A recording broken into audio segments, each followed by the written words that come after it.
स्वागत है आप सभी का। आपके साथ मैं हूं स्वप्निल। शुरुआत इस वक्त की बड़ी खबर से। खबर रीट पेपर लीक मामले से जुड़ी हुई बड़ी खबर है। डीपी जारोली की बर्खास्तगी के आदेश हो गए। डीपी जारोली की बर्खास्तगी का आदेश जारी कर दिया गया है।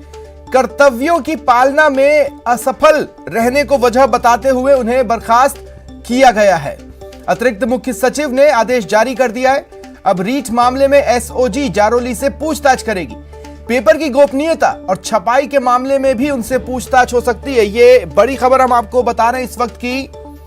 डीपी जारोली हालांकि ये विपक्ष के निशाने पर हमेशा से रहे, लेकिन रीट पेपर लीक मामले में ताजा हुए खुलासों के बाद उनकी मौन पर, उनकी चुप्पी पर सवाल उठाए जा रहे थे और ये पाया गया प्रथम दृष्टिया कि वो अपने कर्तव्यों की पालना में असफल रहे हैं और इसी के आधार पर उनकी बर्खास्तगी के आदेश जारी कर दिए गए हैं। ये बड़ी खबर हम आपको बता रहे हैं। अब एसओजी कभी भी डीपी जारोली से पूछताछ कर सकती है। पेपर की सीक्रेसी, गोपनीयता से जुड़ी सवाल हो सकते हैं। छपाई के मामले में भी उनसे पूछताछ हो सकती है।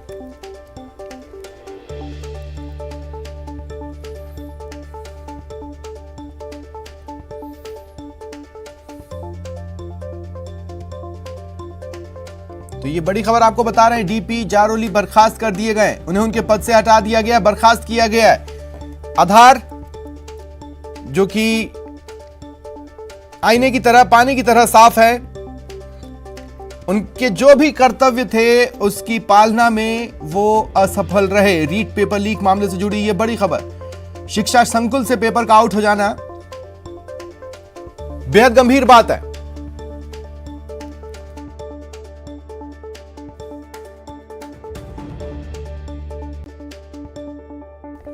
और ज्यादा जानकारी के लिए बात करेंगे सहयोगी राकेश शर्मा से। राकेश, एसओजी ने जो दो और गिरफ्तारियों के बाद खुलासे किए थे, उसके बाद ये वक्त की ही बात थी कि कब डीपी जारोली पर गाज गिरती है।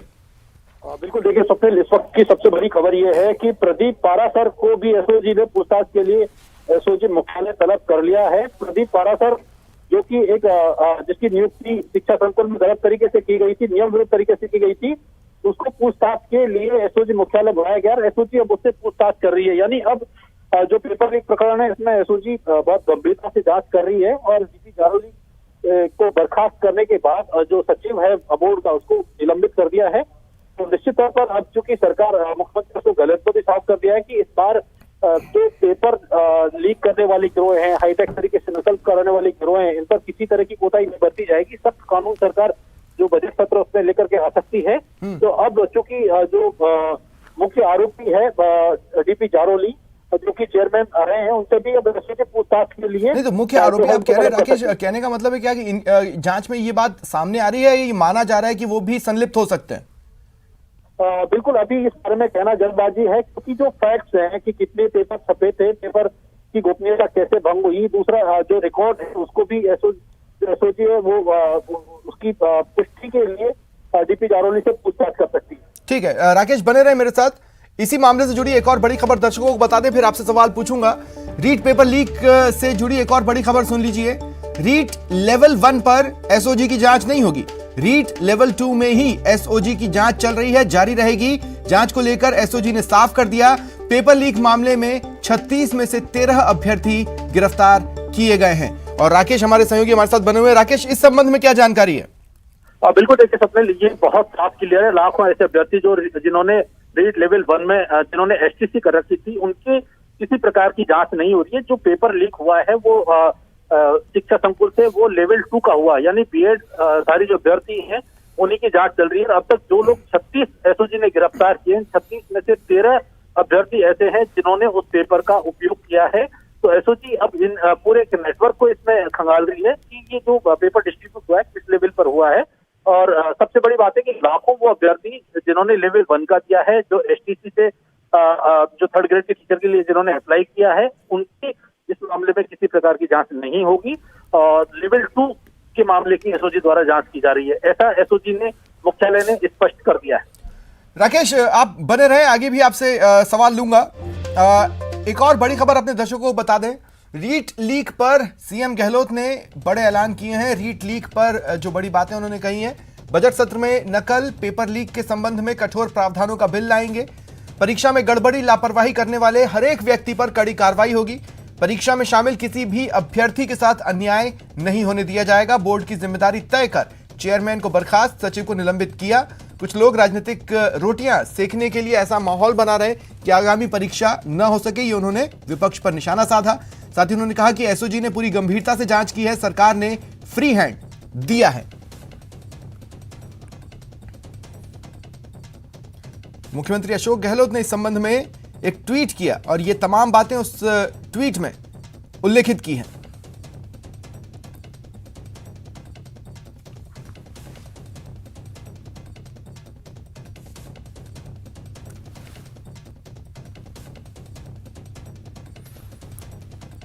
देखिए, जिस तरह से एसओजी जांच कर रही है और जिस तरह से एसओजी की जांच आगे बढ़ रही है, उसे विपक्ष ने भी माना है। विपक्ष ने भी एसओजी के काम की तारीफ की है। इसके बावजूद भी जिस तरह के बयान आ रहे हैं उस पर भी सीएम गहलोत ने निशाना साधा। सहयोगी दिनेश शर्मा जयपुर से लाइव हमारे साथ जुड़ रहे हैं और राकेश हमारे सहयोगी हमारे साथ फोन लाइन पर बने हुए हैं। दिनेश, देखिए, इस ट्वीट से कई निशाने सीएम ने साधे हैं। एक तो जो आगामी एक्शन सरकार लेने वाली है वो, और दूसरा विपक्ष पर भी सवाल खड़े कर दिए।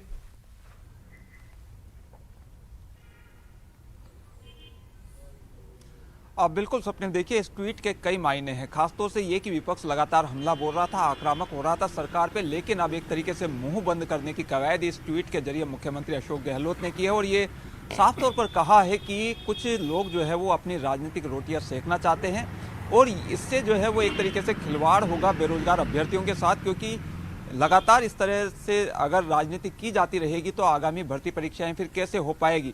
तो एक तरीके से विपक्ष को जवाब देने की उन्होंने कोशिश की है। साथ ही एक जो बड़ी मांग उठाई जा रही थी विपक्ष की ओर से कि ये जो पूरा प्रकरण है इसकी सीबीआई से जांच करवाई जानी चाहिए, लेकिन मुख्यमंत्री ने अपने ट्वीट में ये कहा है स्पष्ट तौर से कि एसओजी की जांच जो है वो सही दिशा में आगे बढ़ रही है, साथ ही एसओजी को फ्री हैंड दिया गया है। तो ये माना जा रहा है इससे कि फिलहाल ये जो विपक्ष की मांग है कि ये मामला सीबीआई को सौंपा जाना चाहिए, वो पूरी होती नजर नहीं आ रही है और एसओजी ही इस मामले की जांच लगातार करती रहेगी, क्योंकि एसओजी की पीठ जो है वो पूरी सरकार की ओर से थपथपाई जा रही है। आज विपक्ष ने भी थपथपाई है। मंत्रियों के बयान आए, उन्होंने जो है वो ये कहा कि एसओजी बेहतरीन काम बिल्कुल। देखिए, अगर कटारिया की बात करें, गुलाब चंद कटारिया की, तो वो भी इस पक्ष में है कि एसओजी जो है वो सही तरीके से इस मामले की जांच कर रही है और ये जांच जो है वो एसओजी के पास रहनी चाहिए। दूसरी तरफ विपक्ष के जो कुछ नेता हैं, दूसरे लोग हैं, वो सीबीआई मांग की बात लगातार उठा रहे हैं। तो विपक्ष में ये जो बिखराव देखने को मिल रहा है, इसे लेकर भी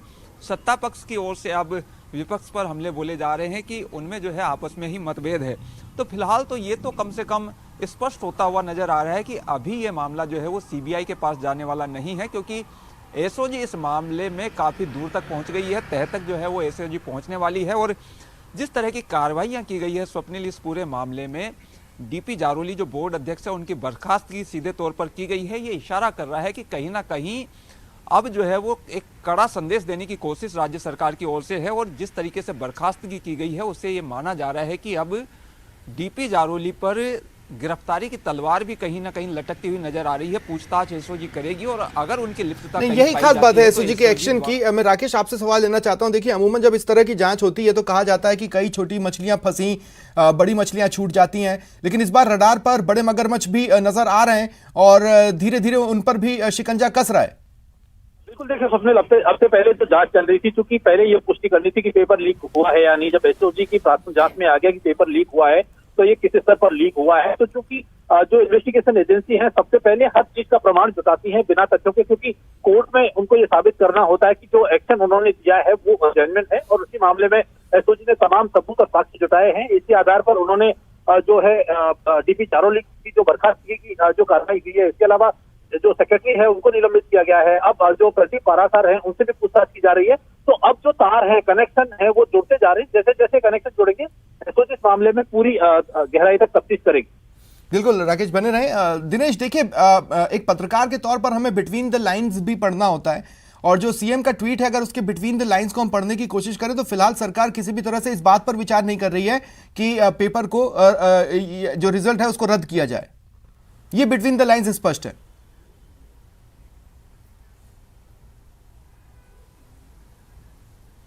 अब बिल्कुल देखिए, अभी तक सरकार की तरफ से इस बारे में कोई स्पष्ट नहीं है कि जो परीक्षा हुई, क्योंकि खुलासे जो है वो बड़े स्तर पर हो रहे हैं, तो ये परीक्षा पेपर जो है वो रद्द किया जाएगा या नहीं किया जाएगा। अब तक जो स्टैंड राज्य सरकार का रहा वो यही कि पेपर रद्द नहीं किया जाएगा, बल्कि जिन भी लोगों की लिप्तता इस पूरे मामले में रही, जिन्होंने पेपर लीक किया, उन लोगों पर कड़ी कार्रवाई करके एक तरीके से संदेश देने की कोशिश होगी, ताकि भविष्य की परीक्षाओं में इस तरह की घटनाओं की पुनरावृत्ति नहीं हो। लेकिन अब ये मामला जिस लेवल पर तूल पकड़ चुका है और राज्य सरकार की ओर से भी जिस लेवल पर कार्रवाई की जा रही है, उससे एक संभावना इस तरह की बन गई है कि हो सकता है कि सरकार इस पेपर को रद्द करने का निर्णय ले। अभी जो है सरकार ने पिछले दिनों घोषणा की थी कि तकरीबन 20,000 पदों पर जो है वो भर्ती की जाएगी रीट के जरिए।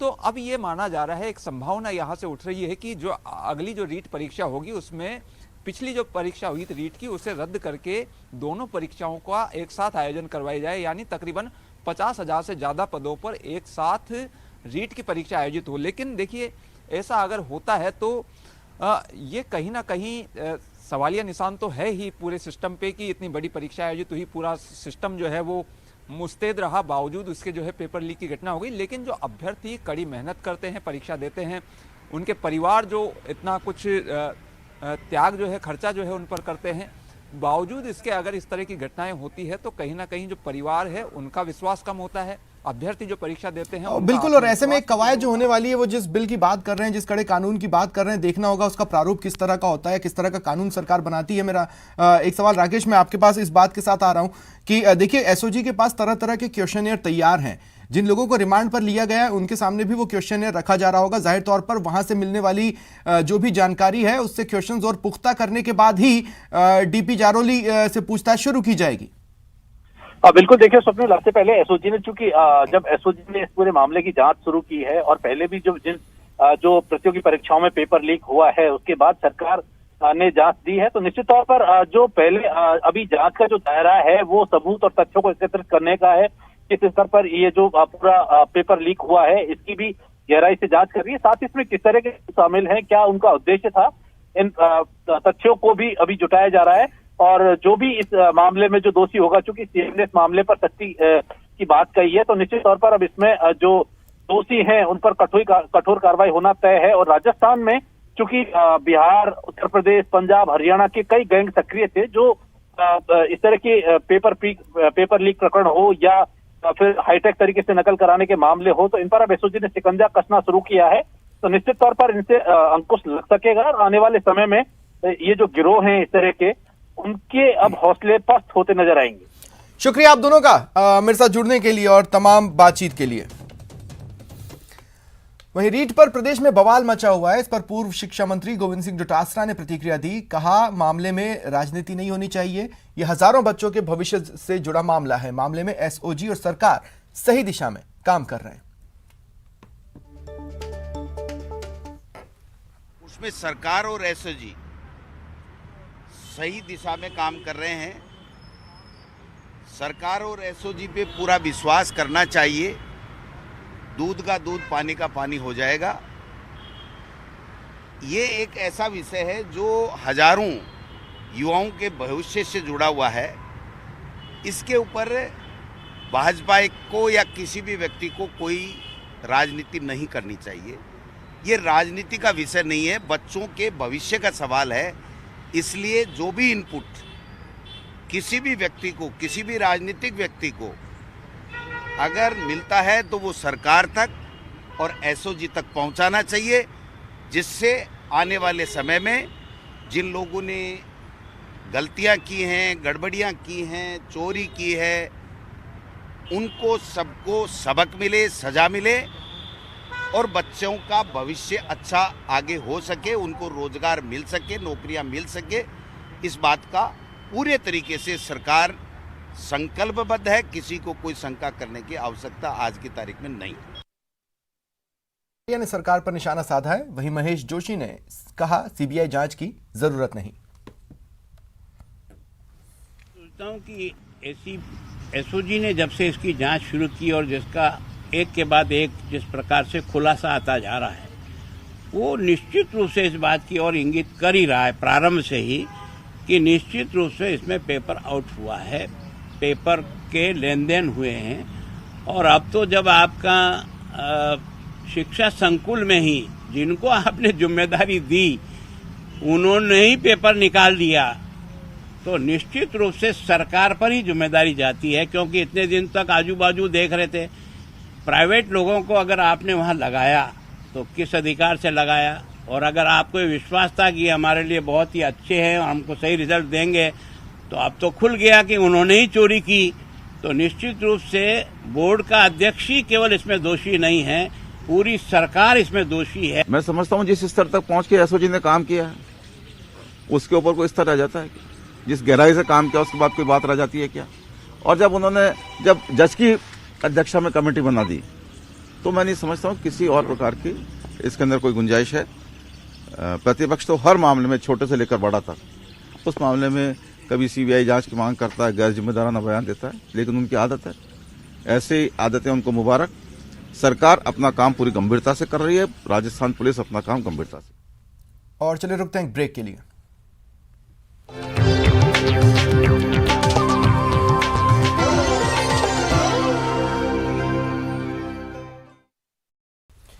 चूरू जिले की राजगढ़ तहसील के गांव कालरी में 8 साल के बच्चे पर पागल कुत्ते ने हमला कर दिया। बच्चा अपने घर में खेल रहा था। बच्चे के सिर और आंख के आसपास करीब 7-8 टांके आए हैं। कालरी निवासी रमेश कुमार ने बताया, उनका 8 साल का बेटा दीपक घर के आंगन में खेल रहा था। परिवार के लोग कामों में व्यस्त थे, तभी एक पागल कुत्ता घर में घुसा।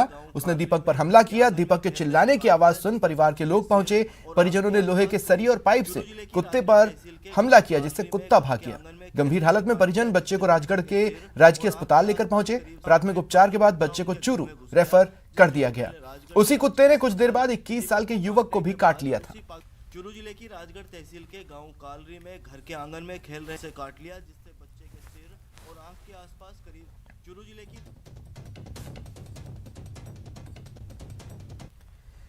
व्यास नदी के किनारे रहने वाले हरिके के पास के नाविक और मछुआरे कैसे बन गए वाटर एक्टिविस्ट। सिंधु नदी की एक मेजर ट्रिब्यूटरी व्यास नदी, जो आज सिंधु नदी में रहने वाली डॉल्फिन्स का घर बन चुकी हैं। ये डॉल्फिन्स विलुप्त होने की कगार पर हैं। यहाँ के स्थानीय लोग इस नदी की पूजा करते हैं, लेकिन वो इससे कुछ और ज्यादा करना चाहते थे। तभी वहां पहुंची WWF इंडिया की डॉल्फिन मित्र पहल, जहां नदी के अंदर बसने वाले जीवन को बिना नुकसान पहुंचाए नदी की निगरानी करनी थी। और यहीं से आए कुछ नए डॉल्फिन मित्र। देखिए मिशन पानी की एक रिपोर्ट।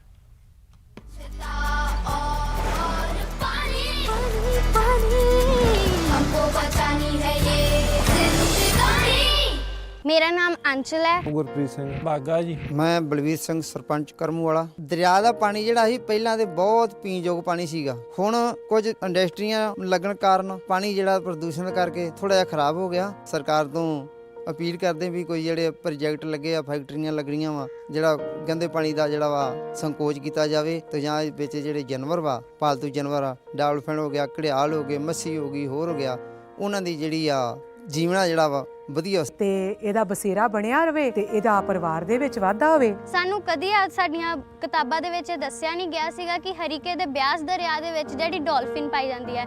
ਪਰ ਜਦੋਂ ਅਸੀਂ ਵਾਟਰ ਸਕੂਲ ਦੀ ਕਲਾਸ ਲਗਾਈ ਤੇ ਸਾਡੇ ਜਿਹੜੇ ਟੀਚਰ ਸੀ ਉਹਨਾਂ ਨੇ ਸਾਨੂੰ ਪ੍ਰੈਕਟੀਕਲੀ ਦੱਸਿਆ ਤੇ ਪੋਸਟਰ ਦੇ ਰਾਹੀਂ ਵਿਖਾਇਆ ਵੀ ਕਿ ਜਿਹੜਾ ਬਿਆਸ ਦਰਿਆ ਦੇ ਵਿੱਚ ਡਾਲਫਿਨ ਪਾਈ ਜਾਂਦੀ ਹੈ। ਮੈਂ ਕਰਮੂਵਾਲ ਦਾ ਰਹਿਣ ਵਾਲਾ। ਕੰਮ ਮੇਰਾ ਬੇੜੀ ਦਾ 6 ਸਾਲ ਹੋ ਚੱਲੇ ਬੇੜੀ ਵਾਉਂਦੇ ਨੂੰ ਤੇ ਮੈਨੂੰ WWF ਵਾਲੀ ਟੀਮ ਮਿਲੀ ਲਾ ਮਹਿਕਮਾ। ਫਿਰ ਮੈਂ ਉਹਨਾਂ ਨੂੰ ਦੁਬਾਰਾ ਖਬਰ ਦੇਣ ਲੱਗ ਪਿਆ ਵੀ ਇਸ ਤਰ੍ਹਾਂ ਇੱਥੇ ਨਿਕਲਦੀ ਆ। ਮੌਸਮ ਦਾ ਕਹਿਣ ਲੱਗ ਪਿਆ ਵੀ ਮੌਸਮ ਇਸ ਤਰ੍ਹਾਂ ਦਾ ਇੱਥੇ ਨਿਕਲਦੀ ਆ ਜਾਂ ਕਿਹੜੇ ਰੰਗ ਦੀ ਆ। ਇੱਥੇ WWF ਦੀ ਟੀਮ ਆਈ ਕਿ ਤੁਸੀਂ ਇਹ ਮੁਹਿੰਮ ਦੇ ਨਾਲ ਜੁੜੋ जी। फिर ਅਸੀਂ डॉल्फिन ਦੇ मित्र बन गए। जब हम बेड़ी चलाते हैं ना, उसके आसपास घूमती रहती है डॉल्फिन। कितने बजे दिखी है या नहीं दिखी, और देखते हैं कि बच्चे के साथ हैं जहाँ अकेले हैं, कोई खतरा तो नहीं उसको। स्वच्छता और पानी, पानी, पानी, हमको बचानी है ये जिंदगानी। हम सबकी जिंदगी में कोई होता है जिसे हम अपना आदर्श मानते हैं, हम उनसे प्रेरणा लेते हैं। बायजूस यंग जीनियस सीजन 2 हमारी इस पहल में हमारे साथ कई सितारे जुड़े। इस हफ्ते आपको मिलवाएंगे विश्वविख्यात मार्शल आर्टिस्ट और एक्टर विद्युत जामवाल से। अब हम नीलकंठन के लिए एक छोटा सा सरप्राइज लेकर आए हैं, लेकिन सरप्राइज क्या है वो इतनी जल्दी नहीं बताएंगे।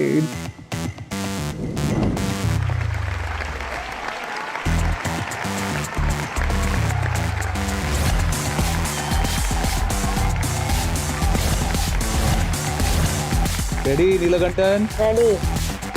नीलकंठो दारा।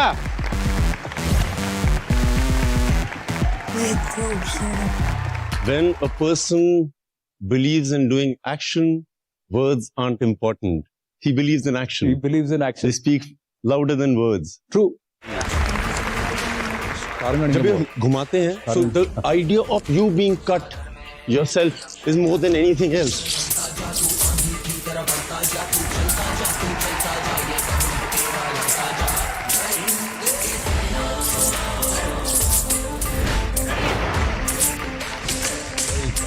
आपको क्या लगता है हर आदमी को कितने पौधे लगाने चाहिए ऑन एन एवरेज? इस पूरे इंडिया की जो जनता है वो हर इंसान केवल 15 मिनट बाहर निकल के एक पौधा लगा ले तो हम 17% ग्रीन कर सकते हैं।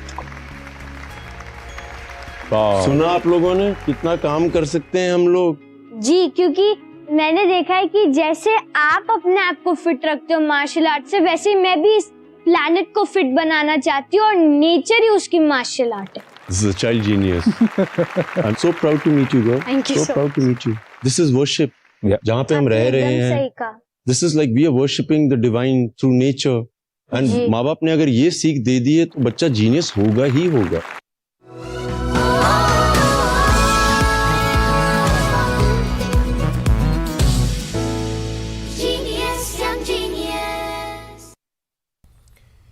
भीलवाड़ा से बड़ी खबर सुनिए इस वक्त की। बीजेपी नेता भंवर सिंह पलाड़ा पर एफआईआर दर्ज हुई है। ये बड़ी खबर हम आपको बता रहे हैं। प्रतापनगर थाने में एफआईआर दर्ज हुई है। भंवर सिंह पलाड़ा पर रेप का आरोप है। एक महिला सब इंस्पेक्टर ने मामला दर्ज करवाया है। ये बड़ी खबर इस वक्त की आपको बता रहे हैं। देखिए, इलाके का बड़ा नाम है बीजेपी नेता भंवर सिंह पलाड़ा, जिन पर एफआईआर दर्ज की गई और उन पर आरोप है रेप का, बलात्कार का। एक महिला सब इंस्पेक्टर ने मामला दर्ज करवाया है। ज्यादा जानकारी के लिए बात करेंगे सहयोगी मनीष से। मनीष, क्या जानकारी है? ये बताना चाहूंगा, एक महिला सब इंस्पेक्टर की ओर से भीलवाड़ा शहर के प्रतापनगर थाना क्षेत्र में, प्रतापनगर थाने में एक एफआईआर दर्ज करवाई गई है। जो बीजेपी के नेता है, मसूदा के बड़े नेता है भंवर सिंह पलाड़ा, उनके खिलाफ ये एफआईआर दर्ज करवाई गई है। महिला सब इंस्पेक्टर ने आरोप लगाया है कि उनसे 2 साल पहले भंवर सिंह पलाड़ा के जरिए उनसे दुष्कर्म किया गया, रेप की वारदात को अंजाम दिया गया था और उसके बाद में वो जो महिला सब इंस्पेक्टर है उसको डरा धमकाया भी गया आखिर में कि किसी को बताना नहीं है। और इसी मामले को लेकर के पीड़िता ने जो है अब जाकर के प्रतापनगर थाने में मामला दर्ज करवाया है। जी मनीष, कोई रिएक्शन भंवर सिंह पलाड़ा से मिल पाया है? नहीं, भंवर सिंह पलाड़ा से अभी तक बात नहीं हो पाई है और इसके अलावा हमने जब पुलिस अधिकारियों से भी बात करनी चाहिए तो फोन नहीं उठाया गया था। अभी इस बारे में कोई पुलिस अधिकारी भी कहना नहीं चाह रहे हैं। हालांकि जो कानून है, कानून के मुताबिक ही इसमें कार्रवाई की जाएगी निश्चित तौर पर, जिस तरीके से पहले भी आज तक देखता आया है। जो कानून है उसके हिसाब से ही इस मामले में भी कार्रवाई की जाएगी निश्चित तौर पर। तो जो मामला दर्ज करवाया गया है उसमें मामला बताया क्या गया है? कब का ये मामला है? किस समय ये घटनाक्रम रहा? जो आरोप लगाए गए, अगर वो हुआ है तो वो किस समय में हुआ है? जी, महिला ने आरोप लगाया है कि जब वो पोस्टेड थी उस इलाके में तो उसी समय जो भंवर सिंह पलाड़ा है उनको के आवाज पर एक जगह बुलाया गया और वहां बुलाने के बाद में उसको पिस्टल की नोक पर उससे रेप की वारदात को अंजाम दिया और उसके बाद में फिर लगातार महिला जो है उसको डराया धमकाया जाता रहा कि किसी को बोलोगे तो ये जान को एक तरह से खतरा होगा। इस तरह का महिला ने आरोप लगाए हैं। लेकिन अभी फिलहाल जो है पुलिस की जांच भी जारी है, एफआईआर दर्ज कर ली गई है तो निश्चित तौर पर आगे पुलिस की जांच में जो सामने आएगा मनीष, आरोपी सिर्फ भंवर सिंह पलाड़ा को बनाया गया है या उनके साथ कुछ और भी नाम है जिनको आरोपी बनाया गया है? जी, सीआरपीसी की कई धाराओं के तहत मामला दर्ज किया गया है। 376 डी का भी जो मामला है इसमें दर्ज किया गया है। गैंगरेप का भी मामला ये बन रहा है हालांकि, लेकिन ये सब चीजें देखने वाली बात रहेगी जो एफआईआर मिलने पर ही कि किन किन धाराओं में ये मामले और दर्ज किए गए हैं। चलिए, शुक्रिया तमाम जानकारी के लिए।